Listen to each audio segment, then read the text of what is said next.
Welcome back, everybody, to We Talk Film. I am your host, Barry, as always, joined, as always, by Clayton. How you going, Clayton? Hello. I'm doing good, Barry. And yes, How are we you also, today? I'm going good. I'm going very well. We also have a special guest with us today who is no stranger to the podcast whatsoever. He's been on a couple times now.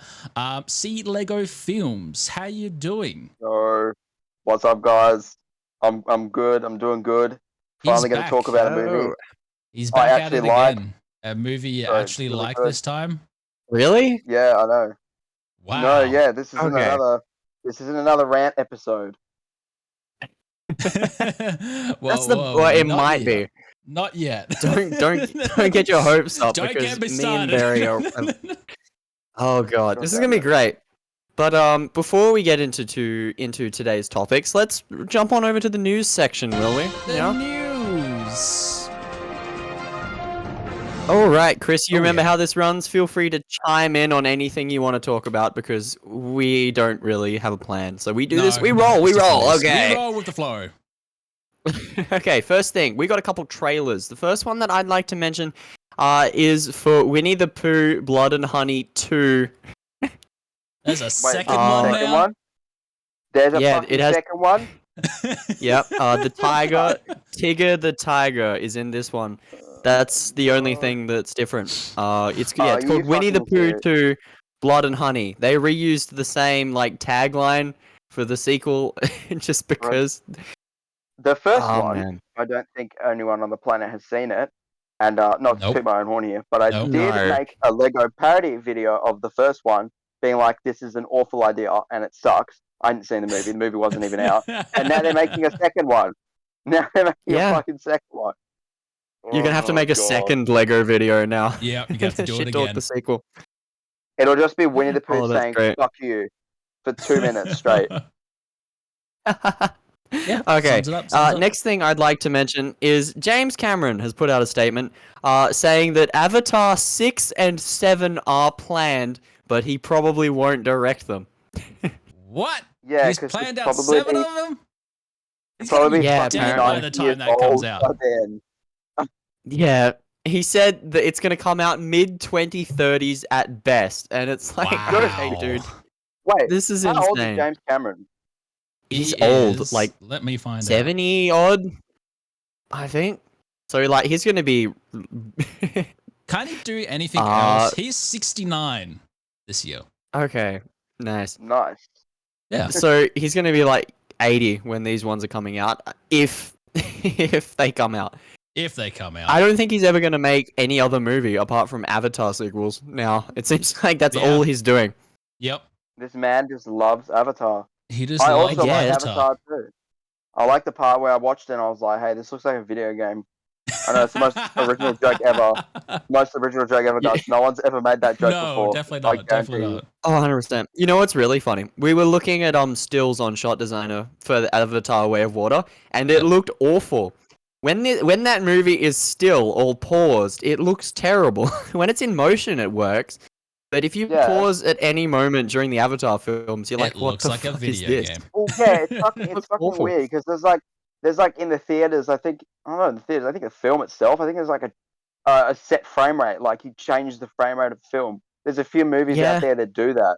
I can't remember what another famous franchise was that did that. I think it was The Hobbit or something. Yeah, The Hobbit did The Hobbit, yeah. Yes, it was. The frame rate and they fuck with it looks really weird. And it's just like, when you see it, it's like, this is a fucking video game. What am I watching? Yeah. I mean, it looks cool, but I don't know, make Terminator... Wait, don't make another Terminator. Fuck no, never mind. Do something else. Make Titanic... Do something different. Just make something new. Honestly, just do something different. Yeah, make Titanic 2. Ice and water or something, I don't know. I don't want to see any more sequels from him. I want him to just go do some original idea again. He just reboots Titanic again. That's all he does. Does another reboots it again. It's still got Leonardo DiCaprio. Yeah, still Leonardo DiCaprio. Oh, and the woman is still 25 by request of Leonardo DiCaprio. Yep. In his contract. 25. Oh god. All right. The next thing, we got another trailer for a TV series this time. For a Sonic the Hedgehog spin-off. It's called Knuckles, and it's coming out April 26th. 2024 on Paramount Plus, starring Idris Elba, voicing the character. And I will say, it actually looks kind of funny. Like, yeah, it looks like more of what we got with Sonic 2, but not quite as, but more lighthearted. I feel more comical. Well, that's the thing, because they're still making Sonic 3 is in production, or something's going on at the moment anyway for it. So is this obviously based after Sonic 2, I'm guessing? Or so it's a direct sequel. So it's just Knuckles chilling with Sonic, and then he goes on his own adventure. It looks alright. Yeah, I'm sure I might check it out. Could be fun. We'll see. Okay, moving on. Henry Cavill has put out a statement saying his Warhammer 40k project is the greatest privilege of his professional career. It seems he's very excited. Well done, Cavill. To do anything Warhammer. He finally made it. He finally got there. All those years of getting abused at Hollywood, he finally makes his Warhammer film. What was that? What were you saying, Chris? I thought that there was also another Henry Cavill thing that I read this week, and it was him talking about how he doesn't like sex scenes. I thought you guys say that. I'm like, I don't know if that's very newsworthy. That's coming up. Yeah, he did say that. I was going to tie that in. I was going to tie that in, but before we talk about Henry Cavill's disdain of sex scenes, Warhammer, we don't know what the show is going to be about yet. I just wanted to bring up that it seems like it's another case of the whole Superman curse, but instead of him falling off a horse, it's just he kind of gets dogged by everything he works on after Superman, including Superman. It's first The Witcher, now Warhammer. It's gonna be interesting. Better agents, bro. He did some better. I think he does. No, he's got what's her name as the agent? Dwayne The Rock Johnson's ex-wife. yeah. I thought you can say The Rock is his agent. Also, his agent. So Dwayne The Rock Johnson, his ex-wife is his agent, and then it's also the same agent as Henry Cavill. Yeah, but he's starting Argyle, so he already needs a new agent. Okay. That's anyone fair. That is fair. Needs a new agent. Oh god. Okay.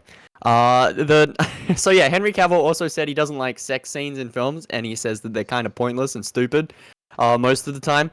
And I completely agree with him because most of the time they are pointless and stupid.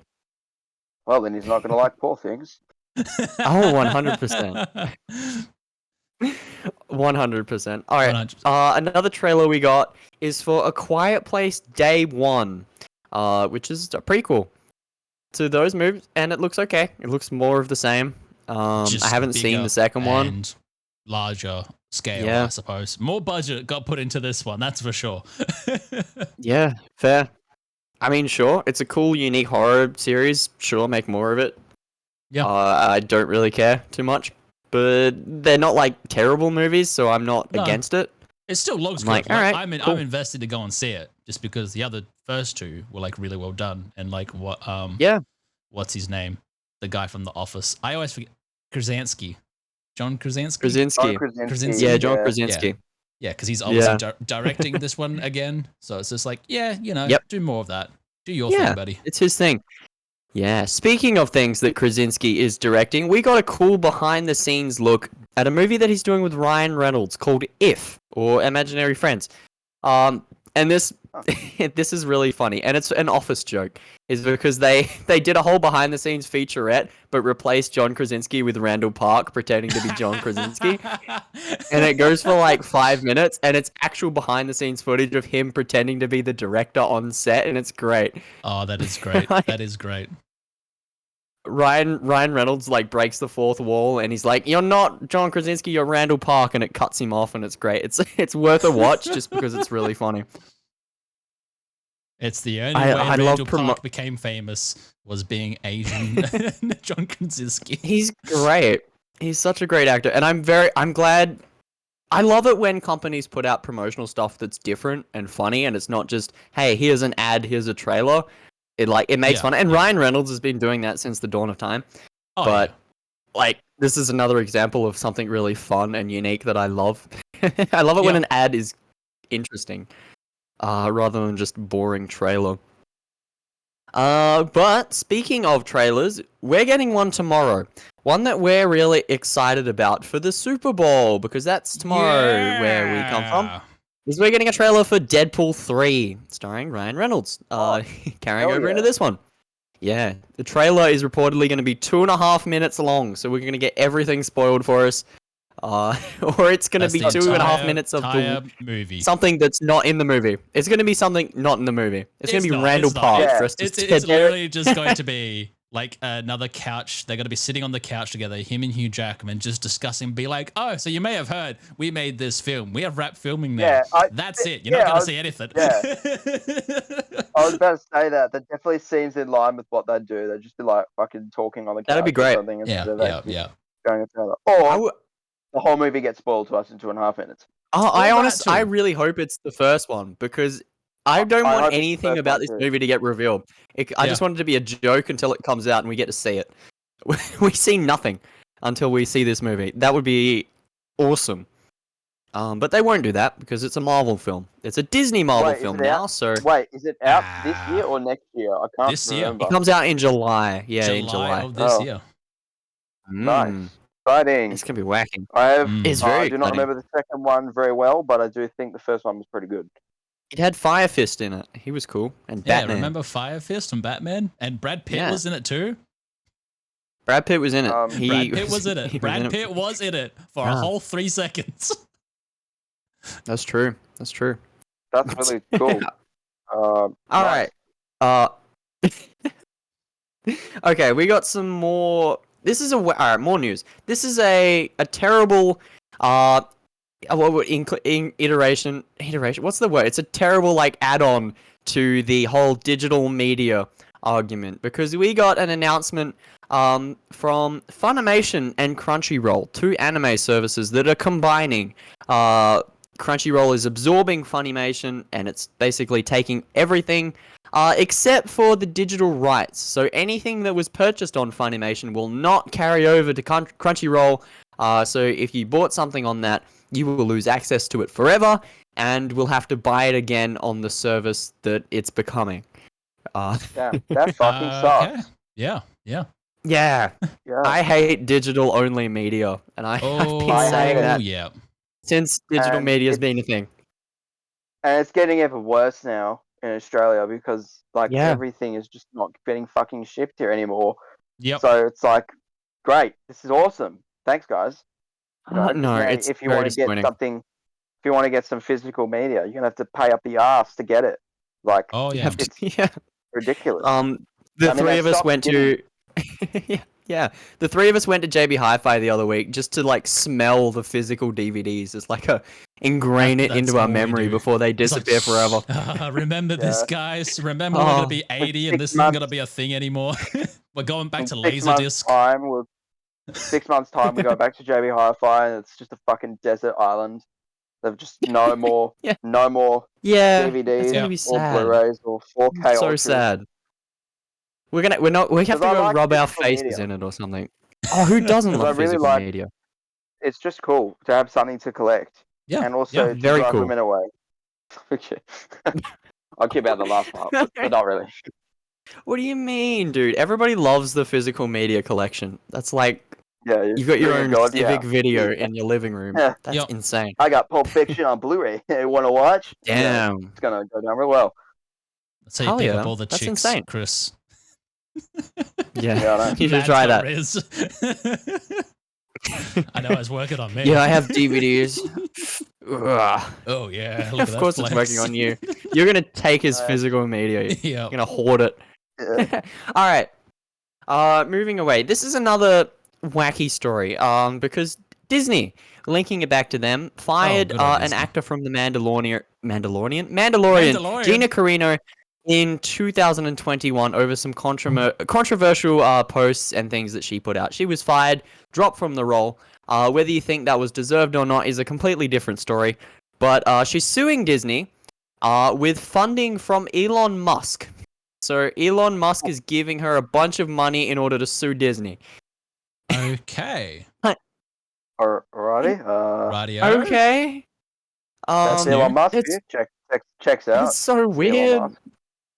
But all right, sure. Sue the big company, but it's also the billionaires are doing it, so yeah. Who cares?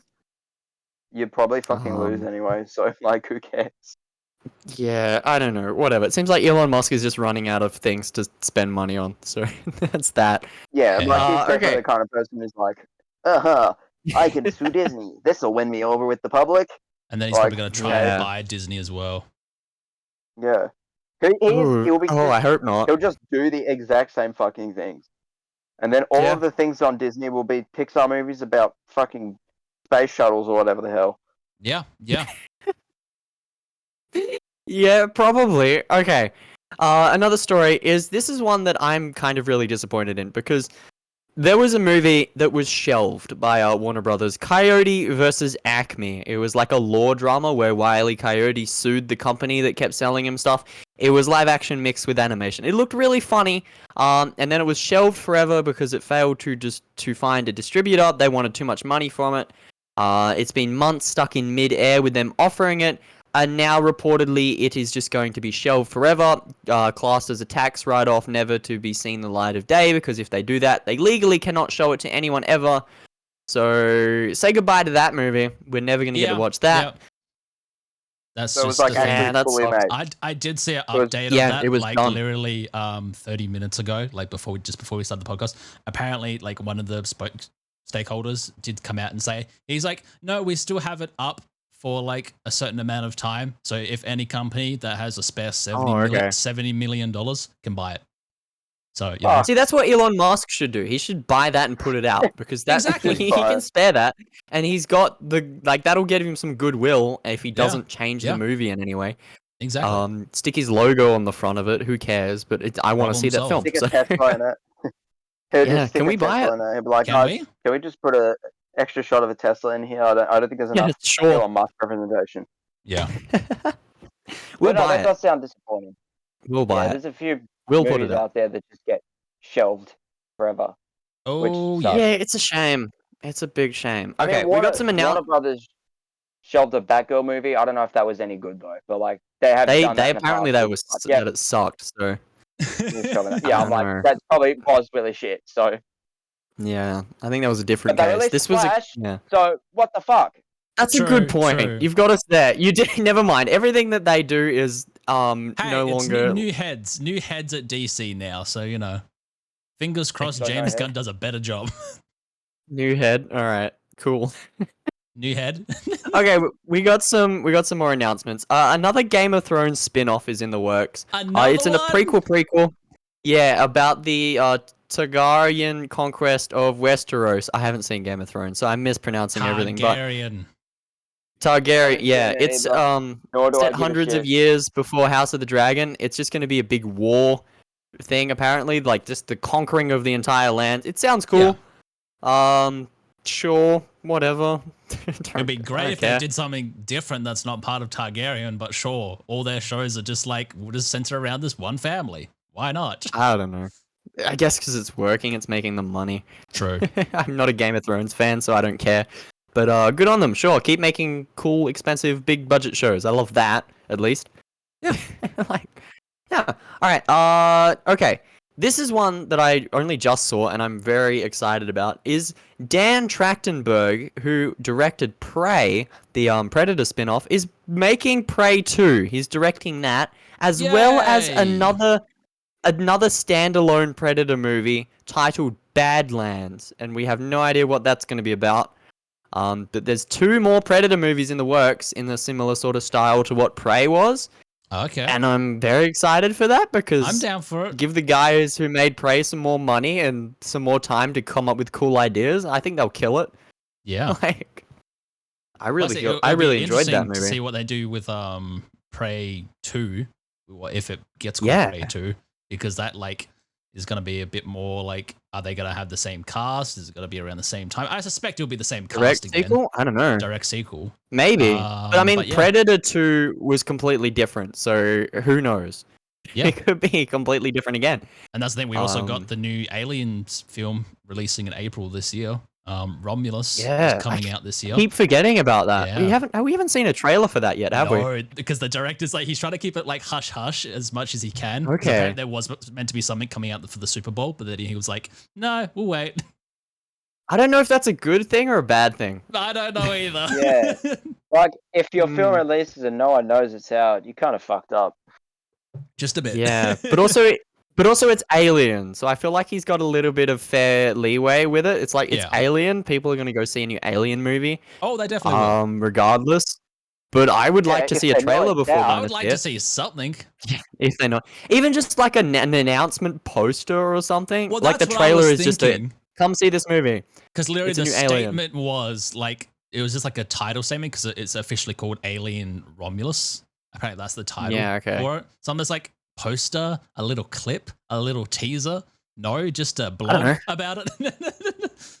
just a little announcement being like, "Hey, guys, new Alien film coming out! Yay!" I really hope it's good. We are due for a good Alien movie. Yeah, it's been a while. I beg of you, Mr. Alien Man, make a good movie, please. I have not seen any of them besides the first one. Watch the second one, and that's all you need to do. That's okay. That's about it. Yeah. Okay. Yeah, the second one's just as good. But that's about it. The rest of them, don't worry about it. Yeah, I have heard the other ones suck hard. Yeah, they suck. I have a soft spot for them, link but they suck. A video of basically Ben Affleck abusing David Fincher about Aliens 3.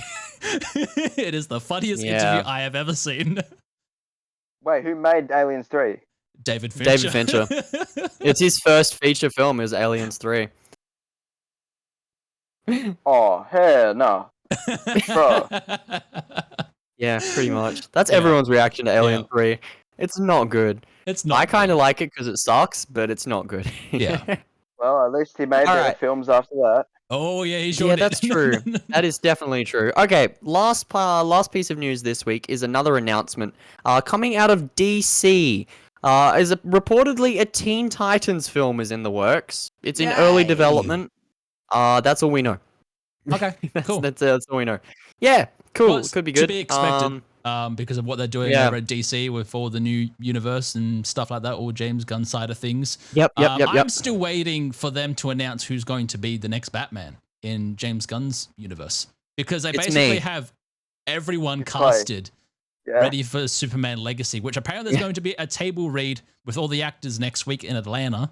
Oh wow! Can I go to that? That would be great. I want to go to that. But yeah, I'm still waiting on who they're going to announce to be the next Batman of that universe. Spoilers, it's me. It's Clayton. It's Ryan Gosling. It's Ryan Gosling. I was going to tell you, but it's me. Yep. All right, that's it for the news. So, okay, today we're bringing you two wacky films. Chris will be joining us for the first one. We combined them together because they're both artsy, full of weird sexual things, and they're both films that you should definitely not watch with your parents. We are talking about Poor Things, followed by Saltburn. Two films, again, that we're catching up from last year. We're starting to see a trend as we run out of movies to watch, but that's okay. Films, so we had to catch up. Too many movies. Many movies. All right. Do you have a clip, Barry? I don't have a clip because for some reason the file format wasn't the right thing for the soundboard, and I'm just like, I used it last week and it was fine. But anyway, excuses. We can act it out. We'll do it again. So we'll do the clip. I don't want to act out Poor Things. I don't want. We're gonna act out the clip. Chris, you can be Mark Ruffalo. I'll be Emma Stone, and Barry, you can be Willem Dafoe. Let's go. Okay. Hi, I'm Willem Dafoe. I'm like a kid or something. It's weird. Fucking cunt! You fucking cunt! Fuck you! You cunt! I gave your money away. I gave your money away, Mark Ruffalo. I'm a scientist. You're a demon woman. Fuck you! I'm dying now. I'm Emma Stone. I'm naked now. Okay. Poor Things. Take it away. You hold yourself. Fuck you. Woman plotting her course to freedom. How delightful.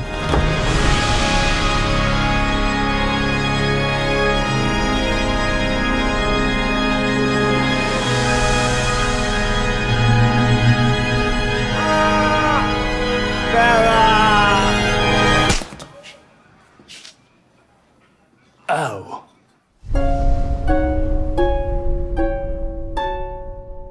Take it away, Barry. I'm so glad we're recording this right now. All right, so the storyline for Poor Things. From the filmmaker Yorgos Lanthimos and producer Emma Stone comes the incredible tale of fantastical evolution of Bella Baxter, a young woman brought back to life by the brilliant unorthodox scientist Dr. Godwin Baxter. Under Baxter's protection, Bella is eager to learn, hungry for the weldiness she is lacking. Bella runs off with Duncan Wedderburn, Mark Ruffalo, a slick and douchebagged lawyer, what? On a whirlwind adventure across the continents. Free from the prejudices of her times, Bella grows steadfast in her purpose and stands for quality and liberations. So that is Poor Things. Very wacky. Yeah. Okay. Very wacky. So, Chris, would you like to take it away, good sir? Sure. I thought this movie was one of the weirdest fucking things I've ever seen. There were many moments during this movie where I was like looking at the screen, what the fuck am I watching? Willem Dafoe just burping gas bubble? I don't know. Yeah. I'm still confused by it that was scene as funny, well. but I did like this movie, and I thought it was really, really funny. And yeah, I just think it's a lot of fun. It looks great. The acting, the performances are all top notch. Mark Ruffalo is great. Emma Stone is great. Willem Dafoe is, he's always great. That's true. Yeah, the Yes, movie he is Willem Dafoe. really, it's just good. It's a fun movie. It's also a very pornographic movie. Oh yes, yes. We will get into it. There's Oh, 100%. There's lots of that. But if you ignore that, or you can't really, if you try and forget about that, it's like the a movie good is still 40% of the film. Yeah, it's good 50%. True. It's still a good movie, and there's still a lot that I like about it in terms of but the characters, they are not good fucking people, and that is like one of the points of the film is just like everyone around them is just pretty shitty. But Mark Ruffalo, fucking hilarious. Oh yeah, this is probably like the best performance I've seen Mark Ruffalo in. However, I agree. I just want to say, seeing Mark Ruffalo fucking Emma Stone is not something I think I wanted to see or ever thought I would see. Anyone wanted to see that? No. I didn't want to see Hulk smash. Okay, I really did not want to see that. You made the joke before I could, you bastard. Okay. Barry, did you want to give us your thoughts before I say mine? Or... So I suppose we should start from the beginning of this film. Going straight into it, I was just coming in from the trailer being like, this movie looks amazing, but I know it's going to be wacky, and it's definitely one of those art piece movies where they basically like have a good enough director, filmmaker that has some reputable people in the business, and he's like, I want to make this really weird film. Like, really weird. Yeah. Like, Emma Stone's going to be naked in half of it, type of weird, and getting fucked by a lot of guys in it. Yep. And so, yeah, I was a bit like skeptical going into it. I thought I was going to absolutely hate this film. Like, I don't really like these artsy type films and everything like that. And especially we've talked about this before on the podcast, like Wes Anderson films and stuff like that. I only like really a few of his and everything like that. All the other ones I do find quite mediocre and quite average. To me, that's my style of like filmmaking. I just don't enjoy particularly, but like all the set designs and everything like that is great. And like all the performances and the same thing as this film, like the absolute set design and dress making and all the makeup, everything in this film is fabulous. Like definitely one of the better films of last year that did get made. And I think when we're talking about with our award ceremony and stuff like that, I would have actually given the set design, for dressmaking and stuff like that, the award to this film if I actually saw this film before we did our award ceremony. We mentioned that too. We were like, I bet Poor Things is going to win. And then I think we gave it to Barbie for production design. And I think this definitely deserves it more just because this was really impressive. Okay. So should I give my thoughts on this film? Because we have very differing opinions. We all saw this in cinemas, the three of us. And that was an experience in itself because there was like 8 people in this massive theater. And it was so wacky because this film is probably the weirdest thing that I've ever seen put on screen. It is a culmination of literally the weirdest elements of everything you can think of smashed together. And you wouldn't think that would work. And for half of the people seeing this film, it doesn't. But for the other half, it really does. And I'm in that half because I really enjoyed this movie. This movie was so wacky and out there and just terribly inappropriate that I ended up loving it. It was like so wacky that it was great. And yeah, we had a big argument leaving the theater, didn't we, Barry? Oh yeah, on the train. We were gonna fight over it. We're gonna fight over it. I think the more I was talking about it, the lower my score got. Yeah, and the higher mine went because I was like, Barry, this film was great. I know what you're on about. So should we start at the story or like production design? I think. Where do you want to be? But it's all over. All right, let's start with the story. Let's start the Hulk smash. Let's start the story. We'll start with the Hulk smash story. Okay, so that is the story. That's basically the fucking story. Hulk smash. It's based on a book actually from 1992, and I'm not quite sure how much of the novel is translated into this film. I'm only just reading now that it's based on a book. Neither did I. I'm on the Wikipedia right now.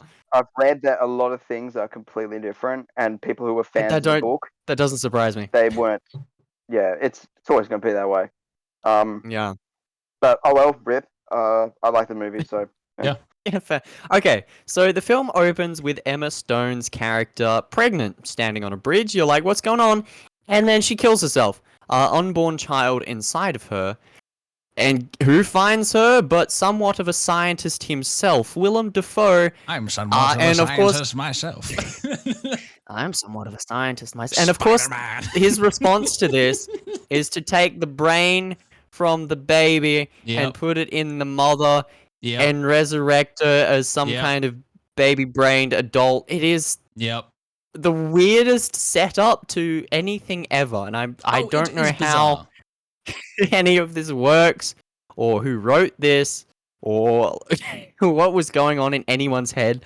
Yeah. But that basically sets up what is essentially an adult human pretty much going through every single stage of life within the span of a couple weeks. It is a weird thing to get into because there is a lot of terrible undertones to some of the elements involving, of course, the childlike acting. It's fucking that's definitely an off-putting part about it. It's like you think about it, I'm like, wait, hold on a second. They're basically fucking a child. Yes, very much so. That is what they're doing. Essentially, that is what they're doing. They're all rapists. Like Mark Ruffalo's character. They're all horrible people. He deserves to be having his money fucking stolen. He deserves that. His motives are literally just like, I found you, let's fuck. All right, let's get it. Let's continue with Emma Stone's character, then we'll get into Ruffalo's, because this is one of my favorite performances of hers. Because it's so weird and different, and I'm sure she had lots of fun doing this role. But by God, does she make me really uncomfortable for the majority of this film, if not all of this film. Yes. Yeah. It's insane. Yeah. But she's great in it. It's a weird duality because it's like, I love this movie, but it also makes me incredibly uncomfortable throughout the majority of it. It's a hard balance to strike, and I feel like the film did it well, if that's the right word to use. I don't know.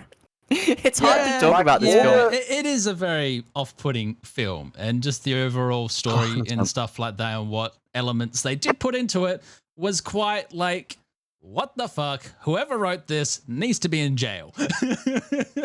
It definitely feels like that, yeah. Yeah, like fucking wild ass movie, man. Well, that's the thing. I thought you were gonna open up with like a paragraph or something, and you're just like, talking man, about Emma Stone anyway. To me, I was gonna talk a little bit more about it, but let Barry go first. This wasn't my favorite performance from her. I feel like in past films, probably not. She's done a lot more better of a role.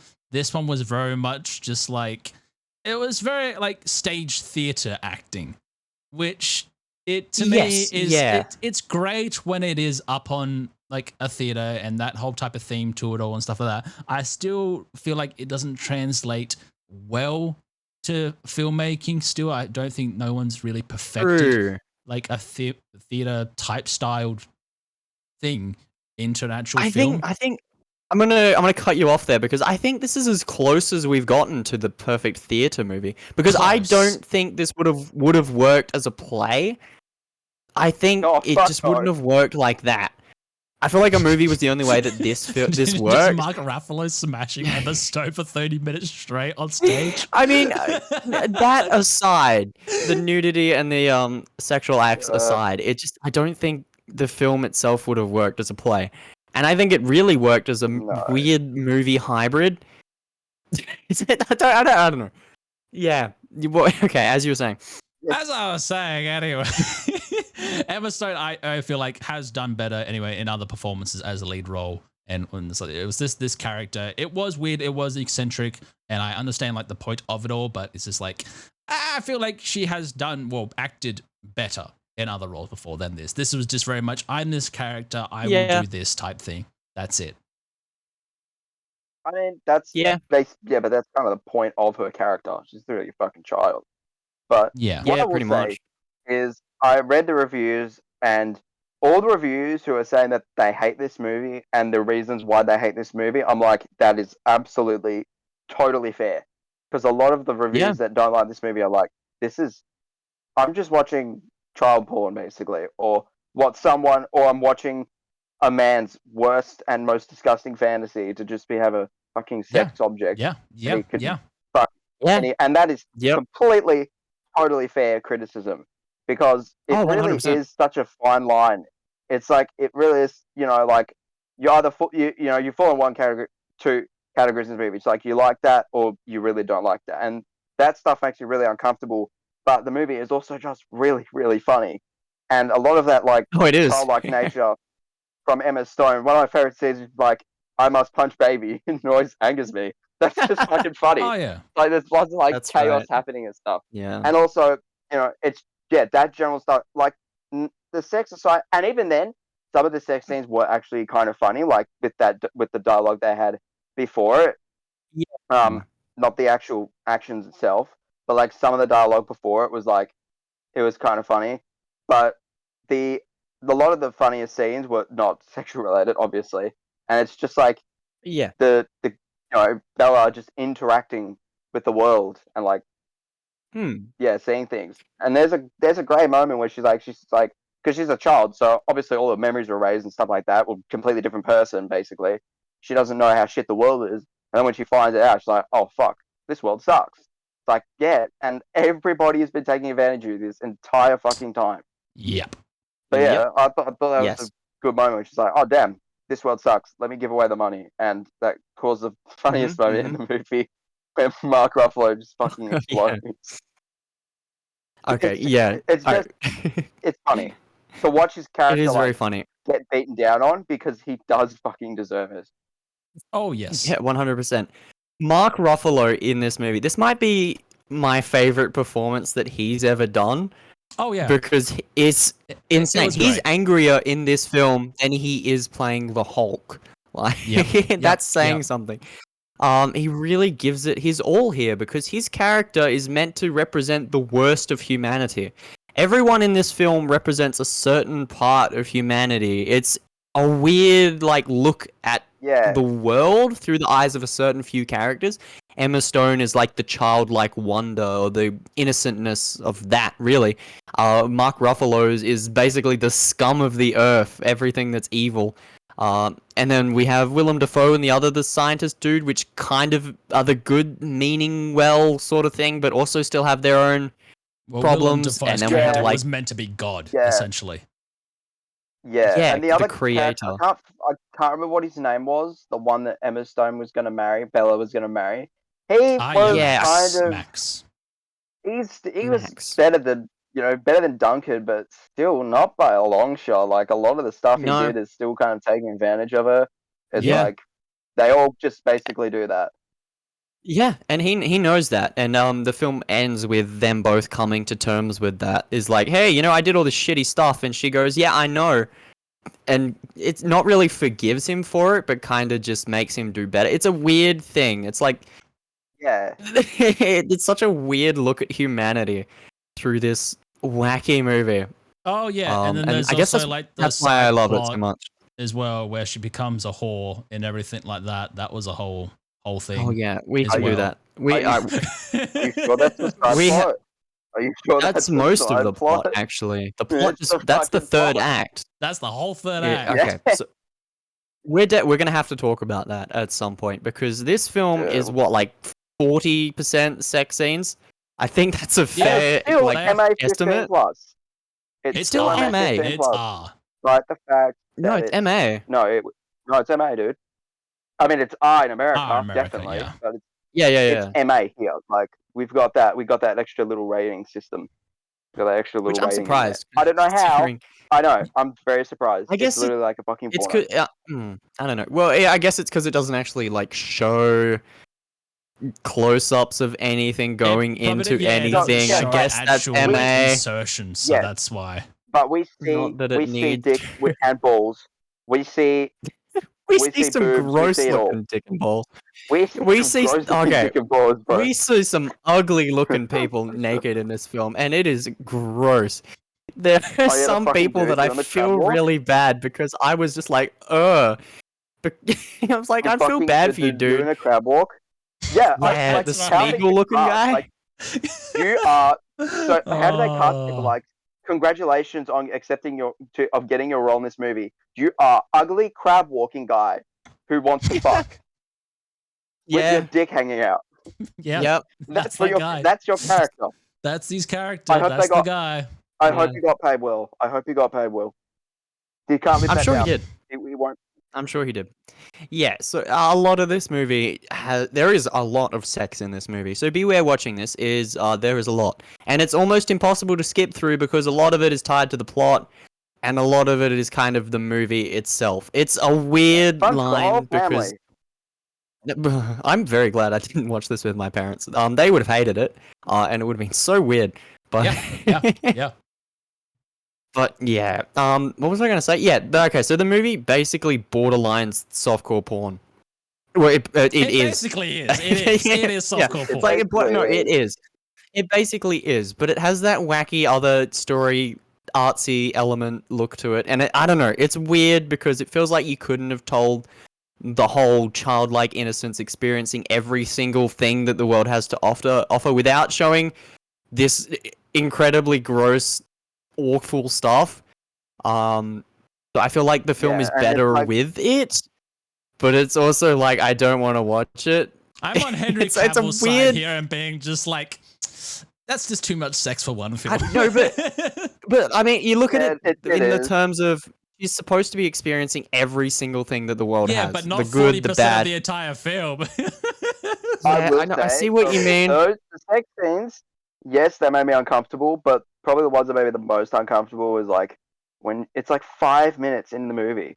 Like I think like 5 minutes in the movie, and she's like starts fucking going to town on herself. With 100%. Yeah, that was gross. I can't remember what it was. She like takes something from the kitchen table and she's like a fruit, piece of fruit or something. To imagine yourself working on a film crew and you are in that room on that set, like I would, I'm out. Like no, it's just no. Yeah. And as an actress, how would you have the like courage to like do something like that? Like I don't know. Oh yeah. Yes. It like, takes a lot. It would take a lot. One thing I want to say, not talking about the story, I want to talk about the look of the film, and it looks great, and the shots are really great, and the colors are great. Like it's really colorful movie in some points, and I also really like the kind of like the fisheye lens, like the little fisheye lens they kind of did.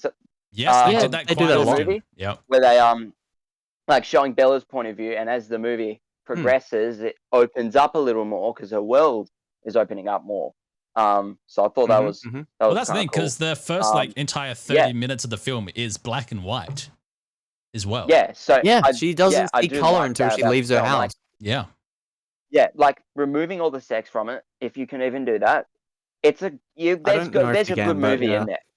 You can't do that. No, it's funny. It's well made. It looks great. It's it's really wacky. And it's like there's so much about this film that I shouldn't like, but I can ignore all that because the stuff that it was so good about it is just that good that I can just be like, yep, this is just a great movie. Will I ever see it again? I don't know. I might see a clean version. I don't think there is a clean version, Chris.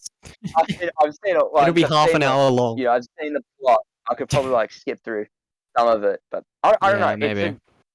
It's weird. It's like, would I watch it again? I'm not sure, but it was just definitely a really wouldn't good watch this movie again. Like I don't know. Yeah. Like I should not like this film because there's so much to not like, but there's so much that I like. The stuff I like it's is weird. Just so good that it overpowers all the, weird, uncomfortable child fucking, basically. Yeah. I mean, who wrote the fucking story? Who wrote this? We don't know. It's the writers, Tony McNamara and Alistair Gray. They're the writers. There you go. What was your mind? What was going through your mind when you wrote this story? I don't know. You're like, yep. They were probably taking some form of drug. I can tell you that much right now. Probably. Yeah, okay, so this film is beautiful.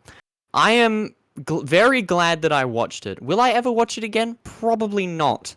This would definitely be one that sits on my shelf and kind of just sits there as like a to have, about again. But never to be watched again. You about it in 20 years from now, your kids are looking there at the shelf. They see this movie called Poor Things. You're like, we're never watching that. All right, you're never watching. Yeah, not watching that one. That's not. Yeah, that'll be on a different shelf. That's going to be like a shelf in a cupboard. Yeah, but like that movie is the only one sitting on it. Yes. Okay, I'm gonna. Okay, I feel like the best way to describe this movie is to compare it to something, because I recently read a novel, Blood Meridian, which is notoriously one of the most like hard to get through novels because it's just so uncomfortable, violent, and filled with gross like pedophilic undertones and terrible everythings. Because it's this whole look at humanity through the eyes of a few people. Similar sort of idea to Poor Things, which is I love. It's great. I would absolutely punch every single one of those characters in the face if I knew them in real life. Yeah. And I would never want to be in any of these situations or make a movie like that. Really? Like, I would never make Poor Things, but I'm glad that it exists in a weird art sense. It's so tough to talk about this movie without sounding like a weirdo, but it's like it is. I really enjoyed this film. So, it's like, oh, I like this movie. It's like, oh, so you like you like child fucking movies, basically. I'm like, oh well, yeah, not really, and it's not really that. It's gross. It is so far from that, but it's also like it's kind of still there. It's so hard to. It's weird. It Such is. an uncomfortable it's like the movie. Undertones are there that if you want to think about it in they're that not way, undertones. They're tones. They're not. tones. They're tones. If you think about it in that way, you're like, oh, this movie's fucking disgusting. This is gross. This is really weird. It is. Like thinking about it is. It's so weird, but like, it's hard to explain. There's enough balance for me where it works. But if I think about this movie too much, I'm just thinking like, no, this why? Yeah. Why? Yeah. Why? Very much why. Why the fuck did they make this film? Ruffalo's art. Saw Mark Ruffalo's ass. I did it. We saw a lot of Mark Ruffalo's ass. Yeah, it was more ass than I'd ever thought I'd ever see of Mark Ruffalo. All right, boys. Do you want to get into final thoughts and ratings for this film? Sure. Why don't we let Chris take it away again? Okay. This movie, it's very hard to explain or talk about because it is just kind of hard to think about and put into words. Yeah. The more you think about it, the more you're like, I really shouldn't fucking like this movie. How did this movie get made? Why did this movie get made? And the people who like the fact that who like behind this movie getting made, who are these people? Are they upset? What is wrong with you? Are they of sound mind? Should we investigate their hard drives? But probably. Yeah, we should probably. And also, Oh, where's the God. writer? Is he in a mental institution? Like, where are they at currently in life? We need to Hopefully. know this. He's They probably wrote killed fucking himself by 40. now. Oh, God. But And he's been reborn as a this baby. movie, Yep. I am glad this movie exists for as weird as it is, because it shows that you can just make the weirdest fucking movie ever. Yeah. And people out there will appreciate it. That's true. Yeah. That's yeah. true. And It's high hopes for us. I mean, we are those people. Well, not Barry. We are those people. I get this movie, and it's kind of that. I admire that. I'm like, I admire that this movie actually exists. Like, someone was like, "Yep, I want to make Poor Things." Emma Stone, Mark Ruffalo, get it on, because that's what's happening for 40% of this fucking movie. Yeah. Yeah, you know, pretty like, much. like, how would you pitch this movie? You fucking can't. Oh, You know, I would have loved cannot. to be a fly on the wall at the Poor Yeah. Things pitch. Yeah, that would have been interesting. So, So that would basically, be- Emma This Stone film- fucks Mark Ruffalo for majority of the film. I'm in. I'm in. That's all you had to say. You son of a bitch, I'm You in. son of But a bitch, this, I'm in. this movie is like, what I liked about it was so good. It's just, I like it. It's just a great movie. Like, it's really funny. All right, what's your The rating out of casting is 10? great. Performance is great. I'm just gonna give it I'm 9 out of 10. Okay, high praises. Wow. There we go. Wow. All right. Yeah, So yeah, I really like this movie. yeah, Like, yeah. He did. yeah, it's great. He liked child fucking. Here first. No, God damn it, man. We're gonna clip that. Oh, no. So yes, this is an exceptionally wonderful film. There are many elements in it that are simply wonderful. The story to it is just absolutely fucking bonkers. And yeah, what Chris was saying earlier, as obviously young filmmakers, like we all are getting into this business, it is absolutely great to see an artsy film from someone's weird, wacky imagination come to life like this. And that's the thing. I'm very surprised this film did get made the way that it did, especially with all the elements into it. But it is a good sign for filmmakers like us getting into industry that we can push the boundaries a bit and hopefully get something like ideas like these made. Obviously not like this one, because this is absolutely batshit crazy. Please. And everything like that. I don't want to ever see another film like this again. Like, please, let's not mention this film after today.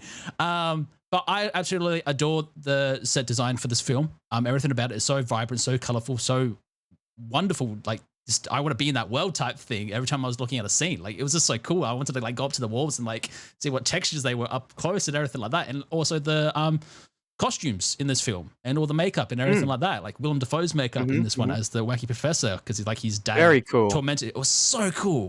It was so great. Like all that type of stuff.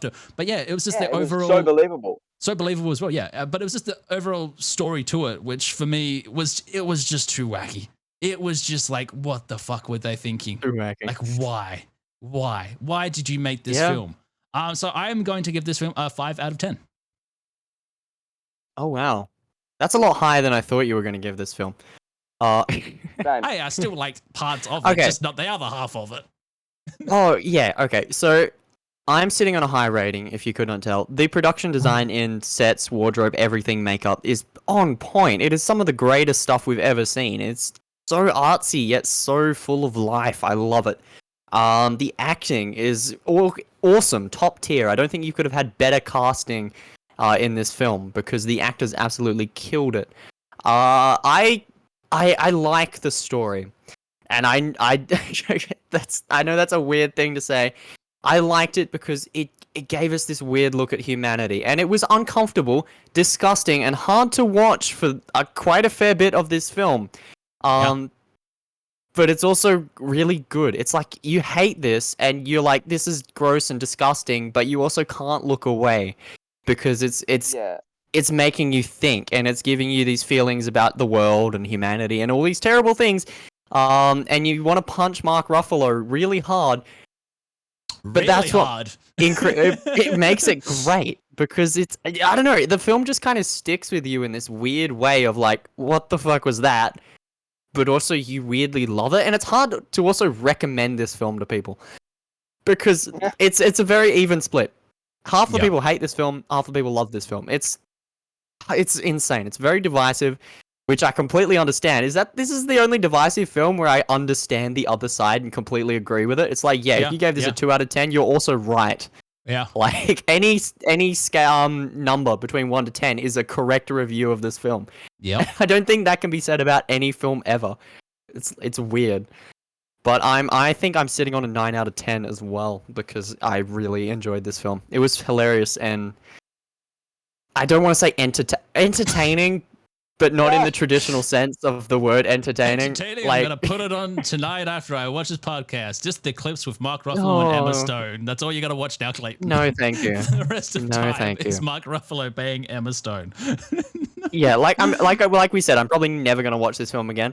But it's a 9 out of 10. Yeah. Okay. Well, that's our review of Poor Things, I suppose. Thanks, Chris, or See Lego Films, for sticking around, watching the film with us, and giving us thoughts and wonders. Is he still here? It was a lot of fun. Yeah, I'm still here. I kind of want to stay. I just want to mute, so I want to hear what you guys say about Saltburn. So you don't have to watch the podcast. He's cheating. So I don't have to. He's getting the podcast a day early. Oh no. All right. Well, thanks for coming out, man. We'll try and get you on again next time about something. Probably something you hate again. We'll see how we go. They make Bye, Chris. Too. We can do that one. Oh God. Hey, Chris. All right. Okay. So let's move on over to the next film of today. Yeah. Think you're moth. Quiet, harmless, drawn to shiny things. What have you done? I just thought that maybe I could help. You're not leaving us. You're not leaving Saltburn.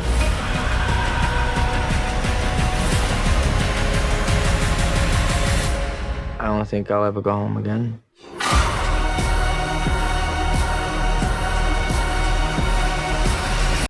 Which will be oh, that's just all over the show. We're just gonna have like Chris muted in the center of the thing video now. He's just gonna be remaining there. Fine. Well, I'll be fine. Yeah, it's fine. It's fine. So yes, we're moving on to Saltburn, another film that came out late last year that is now on Prime, because they obviously Amazon owned it and everything like that, which tells the story of a struggling to find his place Oxford University student Oliver Quick finds himself drawn to the world of this charming and aristocratic Felix Catton, who invites him to Saltburn, where his eccentric family sprawling estate for a summer never to be forgotten. Oh yes, and this was very much another film which was weird and wacky, and I somewhat liked it a bit more than I did Poor Things, if I'm being honest. I'm the opposite, because I did not like this one. All right, well, you can go first then. I can go first? All right. You can go first. Okay. All right, so I'm just going to say something about the story just wasn't clicking for me. I felt like the twists especially didn't hit, and it just the whole thing felt kind of not believable, because it's supposed to be kind of grounded in reality, but also doing the wackiness of an art film, and I don't think it does either really well. I think it does have its moments. Definitely, the ending scene is like the hardest I'd laughed at anything in a long time. That was really funny. I feel like Barry Keoghan was okay in it. I feel like he's been in better things. Banshees of Inisherin, I feel like, was one of his greatest performances. He was incredible in that. Yeah. But in this, he feels kind of bland. And I don't know, that's kind of the point for most of the film, but it's also like, I don't want to watch an hour and a half of this before he gets interesting, you know? The film itself just, kind of fell flat to me. I don't know how you feel, Barry, because we haven't discussed it. No. Well, yeah, that's what the whole point of the podcast is for today, I suppose. But yeah, it's one of those films, again, where it's like one of those artsy films that they all like to do in a similar type of way of Poor Things, but not as artsy as Poor Things, as in set design and everything like that. This came down to, I think, just the story that they were trying to tell, which this was actually directed by and written by Admiral Fennell, who actually has she was Midge in Barbie of all things. Really? Yeah. Okay. Yeah. And she's actually like written a few other things before and everything like that. Yeah, this film isn't like as high on my list as like films we've talked about before and everything like that. I still liked it quite a bit just because of like this nerdy type character being like, oh, I found a friend in like this super eccentric rich family. And basically the premise of the entire story is basically this common poor guy, Barry Keoghan's character in it, is basically like, oh, I've befriended a rich guy now. I am going to lie and do whatever I can to stay friends with him.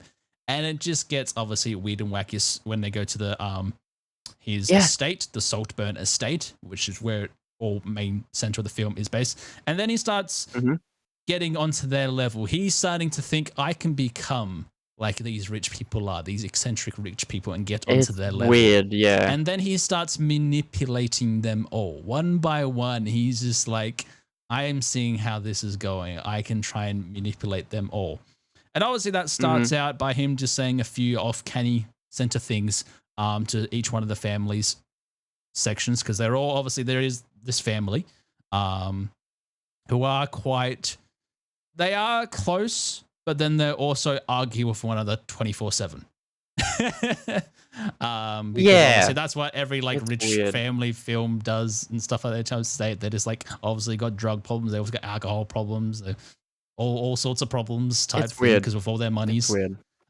So yeah, he kind of like starts out with the mum, staying a few off kilter things, trying to get on her good side about everything, and then he obviously moves over to the sister. Elsbeth and everything. No, that's the mum. I don't remember the names. Yeah, neither do I. The other one. The other one. Yeah. The sister or cousin or whatever. I can't exactly remember. Even so much, there is a point where he eats her out while she's on her period. And it's like a whole cheesy line of like, good thing I'm a vampire. And I'm just like, it's like, what? Okay. Okay, this is getting weird. This is getting strange. The film has those shock moments, and whereas like in Poor Things, everything kind of felt connected to those wacky moments, like they fit within the story. I feel like in this one they didn't, because I'm not quite sure if I believed any of the characters in this, even though I feel like some of the acting was alright and there was definitely moments. It's just the characters themselves didn't quite feel real. And Barry's character is obviously like a huge part of that. And like the weirdness of the scenes, like the bathtub scene or the grave scene, which were both incredibly so it felt kind of scene, shock value, like for shock value's sake. Felix, like that's all that felt like. Basically, like masturbates in the bathroom, and then Oliver comes in afterwards and licks up what's left, and it's just like, oh, that's interesting. Gross. There's no music. There's no music. It's just the close up of him sloping it up. Right? Yeah. I had to take my headphones out while I was watching it earlier because the slurping noises and everything was just like throwing me off. I was like, I can't do this, man. I pulled them out while I was watching. I was like, God. And then oh God, it gets even wackier because. Oh yeah, because towards the end, obviously, everything kind of starts going to shit. A bit, and it's made to look out that like Felix's character gets kind of jealous of Oliver, like being with his sister and stuff like that, and then they kind of like mutually like have their differences between one another, which then leads Oliver to try and manipulate everyone even more. Because this is the thing with his character, I think it does work personally for me, because he's basically, from like, which we do find out, he just lives as a common guy like you and I do, like normal family and everything like that, and he is doing his utmost. He's doing everything that he possibly can to manipulate these people to get onto their level, and he does it in the most weird eccentric like way of doing it all. But obviously there's no real reason for it either. It's just kind of a thing that he's doing. Pretty good life and everything like that. Like he was #1 at Oxford University. Everything like that. Like he was going good. He had a family that loved him and stuff like that. And then we find out, obviously, he was lying about his family's past because he was telling Felix that his dad died and everything like that, that his mum was a drunk all the time and that he came from a bad, poor upbringing and stuff like that, and was on a scholarship and everything like that there because of his poorness and stuff like that. Like he worked hard to get there, whereas it's like, not really. He had quite a good family where he was going to live, but he just like wanted more. He wanted the rich life. He wanted that Saltburn life. And then obviously towards the end of the film, it's his birthday. They're all celebrating it. And then that night, it's made to look like Felix has killed himself because they're trying to find him, and then they just find him in the maze. He's dead.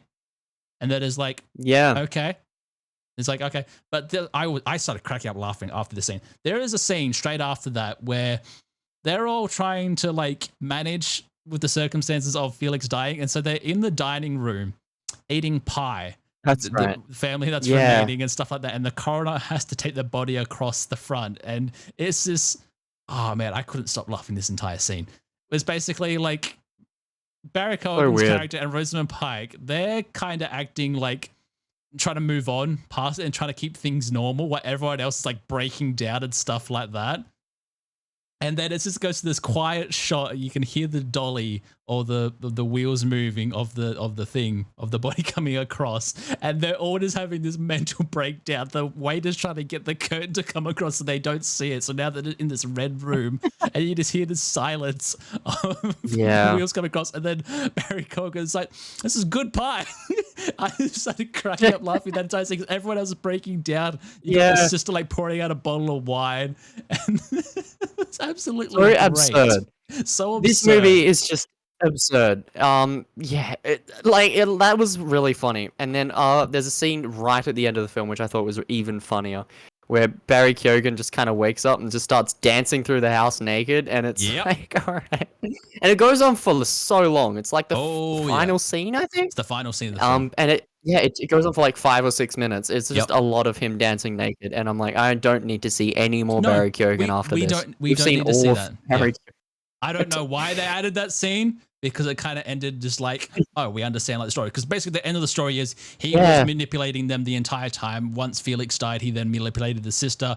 And then it turns out he was actually the one that killed him. He's the one that killed Felix. He's the one that made the daughter die by giving her the razor blades. The husband died just because he somehow died because I don't know. I don't remember. Age or something like that. And then obviously we find out because he gets with Rosamund Pike after he dies type thing and becomes like the new estate owner by manipulating her, and then she dies and everything like that, and then he's obviously the sole proprietor of Saltburn, and he loves it. And then the ending scene is just like him running around naked dancing, and it's just like 5 minutes weird. stop. I was like, why? It feels like he could have gotten to that same place without doing any of the wacky manipulative stuff, because he was smart.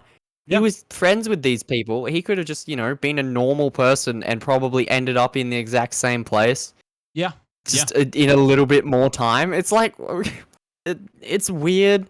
Yeah. I don't know. I feel like the movie itself is shock value for the sake of shock value, because it didn't work for me. Yeah. If it worked, I'm sure it would be a great little absurdist movie, but it didn't. So it very much lowers to those points of like, oh, the Felix died and stuff like that. I already knew that like Barry Keoghan's character killed him. So I was it's so obvious. It's so obvious. It did get me though already, like from the beginning of the film with the whole bicycle scene. He was actually already setting all this up since then. That little section, I was like, oh, that's actually quite smart. I didn't expect that, because that was like the first like few minutes of the film type thing. But I was like, right at the start. Yeah, it's right at the start. And then it was just like, I kind of expected him to kill him and then like slowly manipulate everyone type thing. And the payoff isn't like as good of an ending as like a lot of films are and stuff like that. There still are moments in it I really did enjoy. I did enjoy Barry Keoghan's character in this. I thought he was quite good at what he had at his disposal and everything like that. You could tell this film was made at like peak COVID period though, because all the cafe scenes, everyone's wearing masks, which was funny. Oh, that's true. And then I saw that and I just didn't take notice, but that's very true. And that's probably the reason why they did it at the Saltburn estate, or the estate where they were, because it was like obviously small crew. They could just like all be in one little bubble area. I did like Rosamund Pike's character. I like her in anything any movie that I see her in. I think she always does well. Richard E. Grant was in there. He was, the father. He's always cool. He's always pretty cool doing things. He played like a kind of like a wacky, eccentric dad this time around and stuff like that, which was kind of cool. Like the things he was saying. Fun. It also had the guy from Gran Turismo was in this movie as well. Oh yeah, that's right. He played as one of the cousins. Archie Madqui. I forgot how to pronounce that last name. Yeah. Okay. The guy from that Gran Turismo film that we talked about. And then obviously we've got Jacob L. Dorney as Felix Caton in it as well, which this is the first film I've ever seen him in. Obviously, he is going to be in Guillermo del Toro's Frankenstein film, replacing Andrew Garfield apparently. But yeah, I didn't really see much of a point with his character. I felt like that was the one where it's just like, okay, they just got some pretty guy to be there. That's about it. That's the sum of your character essentially. You had nothing to offer whatsoever with his character. I feel that's how I feel with almost all of the characters in this film. Is they're just kind of their one thing. It's like Barry's the manipulative dude. He's the pretty guy. Elvis in Priscilla. There we go. That's what else he's from. Oh, that's right. We haven't seen Priscilla, so it's like, yeah, probably won't. Again, it's a pretty face. Yeah, probably won't. But yeah, I don't know. The movie didn't work. Like I see some good in it, and I see potential in this story. It reminds me a lot of like Parasite and what that tried to do with the whole infiltrating the rich sort of manipulative story. But that did it really well. That's like a 9 or a 10 out of 10 film. And this is nowhere near. Because it feels like just didn't work for me. Yeah, the ending payoff wasn't quite there. And that's the same thing for me. Like, I'm not putting this as like a super high rated film on my list, not whatsoever. This is quite like still, it's a good film for me. It's a good film. So with that, I'm going to give it a 6 out of 10. Okay, that's fair. I did quite enjoy it. This is something that I would most likely be like, if someone's watching it, I will probably sit down and watch it again type thing, or someone asks me to watch it. Maybe. It's one of those films like I could potentially watch it again and just like pick up on subtle details about it and everything like that. But it was just still, the overall ending payoff, I felt like it wasn't quite right there. Like it was just like, how are we going to wrap this up type thing? And they were just like, oh, he killed them all type thing. And it wasn't like, I was hoping it would be a bit more manipulative on his character part, but I feel like they were just trying to wrap up the film because they're like, oh, we're at 2 hours now. Time to get Barry running naked in the estate. That's going to take up 6 minutes. So weird. So weird. But so weird. But that's like my favorite scene because it's so stupid and out of nowhere. So it's like, all right. I don't know. I feel like, So you're sitting at 6. I think I'm sitting on a 4. Yep. 4 out of 10. Like I said, I see potential. There is definitely a version of this movie that could work. Either they leaned more into the realness of it and did more of a Parasite sort of thing, or they went more absurdist and just went nuts with it. Like did the wackiest thing they could think of, and not just occasional things just for shock value's sake. Like actually went weird with it, have some insane wackiness. Nothing off the top of my head, but you know what I mean. 4 out of 10. It just didn't work for me. Yeah, but it's far from a bad film. It's weird. It's just like 4 because it's like it's no Ferrari. I'll give you that much. That's true. What did I? Oh my! I think I gave Ferrari a 3. This is even though it's a 4. It's like this is way higher than Ferrari. There's a big gap between 3 or 4. Don't compare our ratings because they differ movie to movie. I'm trying to keep like an average with mine. That's why for some films I go really low and stuff like that. And so then it's like you look back and you're like, okay. Yeah. Well, but then there's things that we've rated the same. Yeah. Yeah. Because I was like, obviously, when we do the podcast and everything like that, I more or less compared the 2 films together when we do double features and stuff like that. And that's the thing. I would watch this movie again more than if someone said we want to watch Poor Things. I would comfortably watch this one again because I did quite enjoy this one a bit more. There's just something about it, like the quirkiness of it all, even though it didn't like perfect the ending as well to it. But I just feel like there was something there that I could attach myself onto a bit more. Maybe it was Barry Keoghan's character because I really did quite enjoy his manipulative character in it. Yeah. A bit. And I just wanted to see like almost more of it in a way, because I still even got confused, because it's like when the end part where he sees Rosamund Pike's character again, it was just like, how many years have passed type thing, and it wasn't really made clear upon all that as well. Like, I think it was meant to take place over quite a number of years, this whole story, but they weren't very clear upon that. And there are obviously a lot of elements that they weren't clear upon, and it was just like the ending felt rushed with like, oh, I killed them all type thing, and now I own everything. And then the whole ending scene was just like, we need 6 minutes of Barry running through the estate. Can you go and film that for us? And then he was just like, oh, sure, you want to see my dick for 6 minutes? running from okay. Yeah, I could have done with less of that. But even though I love that scene, I just like, this is terrible. What a terrible ending. But this is really funny. Yeah, I don't know. So yeah, I feel like that is a wrap on this week's podcast. So go to make sure, check out these films if you are interested in them. Obviously check them out. You know, we're just reviewers. We review things. We are filmmakers, but you know, once see it for yourself. That's the best thing. We talk about film. And that is us for this week. Thanks for coming out. Thanks for Sea Lego Films for joining us today. And we will catch you all in the next podcast. Bye-bye, everybody.